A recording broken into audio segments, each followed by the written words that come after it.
हमने green bee eater के research में हमने दो पड़ाव करे हैं शामिल। एक हमने ऐसा क्षेत्र शामिल किया है जहां ग्रीन बी ईटर बर्ड्स नहीं है, और दूसरा हमने ऐसा क्षेत्र निर्धारित किया है जहां ग्रीन बी ईटर्स की बहुत बड़ा हैबिटेट मौजूद है। और 5 महीने तक हमने इन दोनों क्षेत्रों का अध्ययन करा बारीकी से, और नतीजे चौंका देने वाले थे दोस्तों।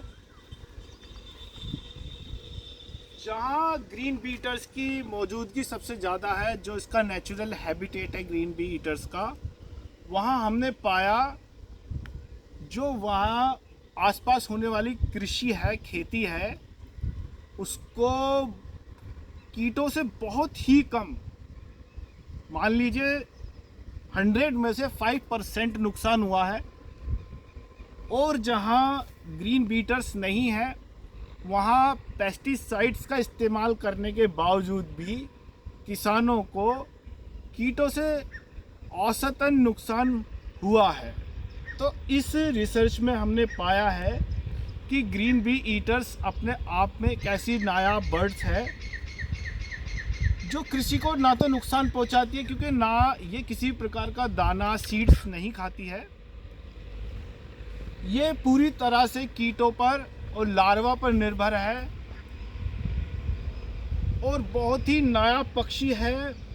पूरे दिन ये अपने भोजन को ढूंढती है और पूरे दिन अपने भोजन को ढूंढने के लिए लगातार प्रयासरत रहती है।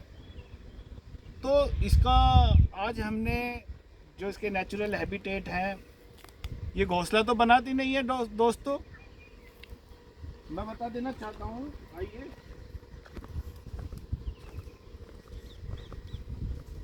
जैसे इस तरीके का ढलाव होता